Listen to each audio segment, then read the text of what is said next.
Boa noite, mais uma Weintraub Sem Filtro. Hoje estamos repletos de análises, informações Brasil e internacional. Fora o momento mais esperado, que é o momento Mendigão. Boa noite, Eric, tudo bem?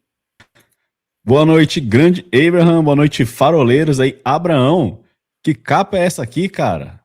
É uma Essa capa maquiadora, é toda Michele, maldade do Eric. tem uma anaconda. A anaconda tá querendo dar o bote no mendigo ali, parece, hein?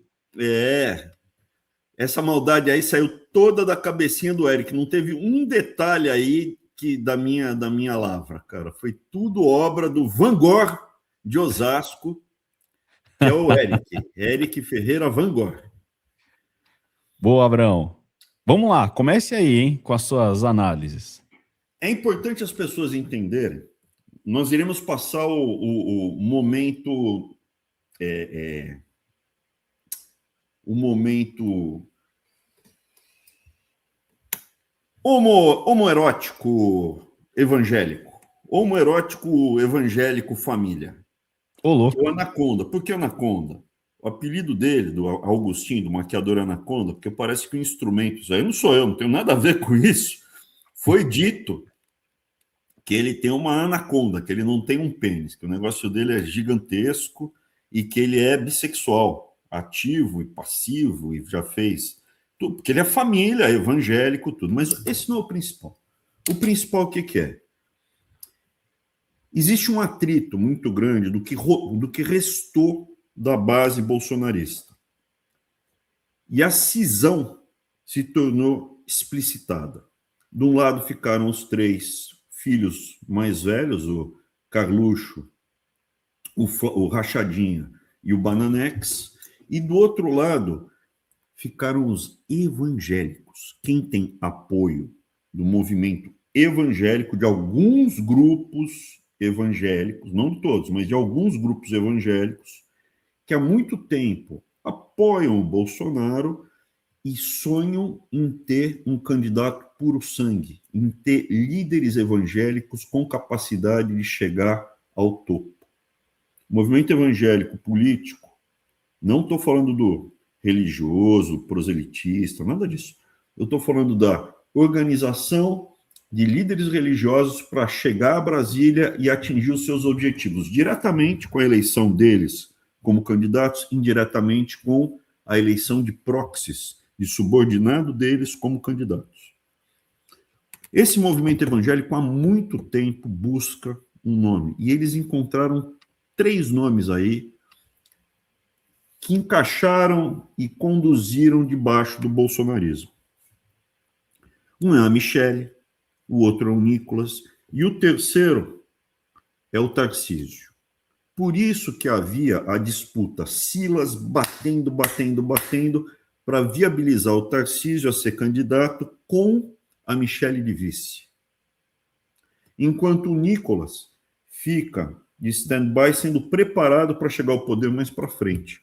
É isso que está acontecendo. Os 3 irmãos ficaram com a base fisiológica direta do bolsonarismo, e eu já explico que é a base fisiológica do bolsonarismo, e o que sobrou ali de, como é que é, idiota, bobo da corte, idiota útil, não sei exatamente como Jair Bolsonaro chamou esses apoiadores, mas são geralmente mulheres mais velhas do Facebook. Ainda tem uma base orgânica e tem a base fisiológica pura bolsonarista. O que é isso? São os candidatos do Bolsonaro, que ele elegeu, tipo Fábio Faria, tipo Gaia, e esses caras têm gabinetes, e dentro do PL, uma parte do PL está na mão, ou tem a ingerência dos irmãos do próprio Jair para indicar, ó, tal pessoa dá tanto, tal pessoa emprega aqui, tal pessoa fora, além disso, nos gabinetes. Carteiro Reaça, tem alguns nomes aí que são, tem vários nomes que são desse grupo, né? Esse grupo ainda está fechado com os 3 irmãos porque eles acreditam que o Flávio irá reelegê-los agora. Enquanto que a outra ala, em briga campal aberta, declarada, aposta na Michele como puxadora de votos, o Tarcísio para puxar o voto para eles, para esse grupo, o Nicolas para puxar o voto para esse grupo, para esses candidatos. Não existe diálogo de se ajudarem. O que me chamou a atenção não foi a briga. Eles poderiam ter brigado, poderiam ter batido boca. E vocês agora, tirando a parte asquerosa do diálogo, que foi uma coisa meio asquerosa, né? Aquela entrevista que foi dada, na minha opinião, ela foi planejada para mandar uma mensagem clara para a militância, para todo mundo. A Michelle, o Nicolas e o Tarcísio não irão apoiar a campanha do Flávio. O Flávio estará sozinho, não terá campanha deles, não terá postagem, não terá nada. Ali é o Agostinho falando, na minha opinião, palavras da Michelle. E a maior prova, a maior corroboração, prova não, mas a maior corroboração, isso é respaldo, que essa análise tem tudo para estar correta, é que a Michelle não desmentiu, não falou, não mandou não postou nada dizendo, o que Agostinho disse é ele, eu não tenho nada a ver, irei apoiar o Flávio. Ela poderia ter feito isso, não fez. O Nicolas poderia ter feito isso, não fez, sumiu. O próprio Tarcísio. Então o grupo evangélico, na minha opinião, está se separando e deixando o Bolsonaro, né, o que é a origem dele, isolado. Por que origem? Quem não acompanhou o surgimento do bolsonarismo, do Bolsonaro, quando eu entrei a apoiar, quando eu comecei a apoiar o Bolsonaro, ele tinha 2 ou 3% de intenção de voto, 2 a 3%. E não havia movimento, não havia palavra bolsonarismo. Havia Lava Jato, monarquistas, a bala, a turma da bala, a turma do boi, do agronegócio, mas não havia bolsonarismo. O movimento bolsonarismo, se vocês derem um Google, surge, bolsonarista surge em 2021. Eu saí do governo em junho de 2020. Então o cala-boca direita burra surge no final de 2020, começo de 21, que é quando, né, hoje em dia é explicitado, Flávio chama esse grupo que ainda apoia ele de gado, fala, na música é gado. É importante ter isso em perspectiva. O Flávio ele perde muita competitividade sem o apoio dos evangélicos. E a mensagem que está sendo passada ali não é só o Agostinho.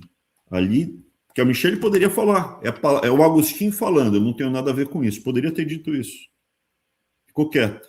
Então Agostinho, que não tem voto, mas a Michelle, Nicolas, Tarcísio e Silas, e todos esses evangélicos que estão, Universal, que é Tarcísio, que é Universal e Tarcísio, né? Hoje, além do Kassab, né? O Kassab está fora também, não irá apoiar o Flávio.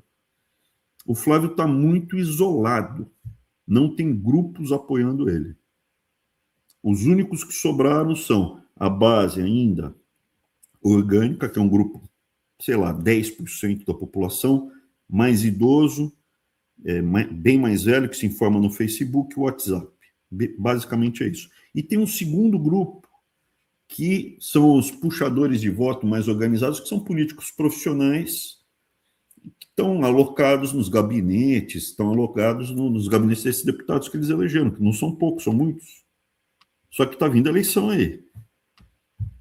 Eu pretendo apresentar alguns cenários dessa eleição que eu acredito serem viáveis.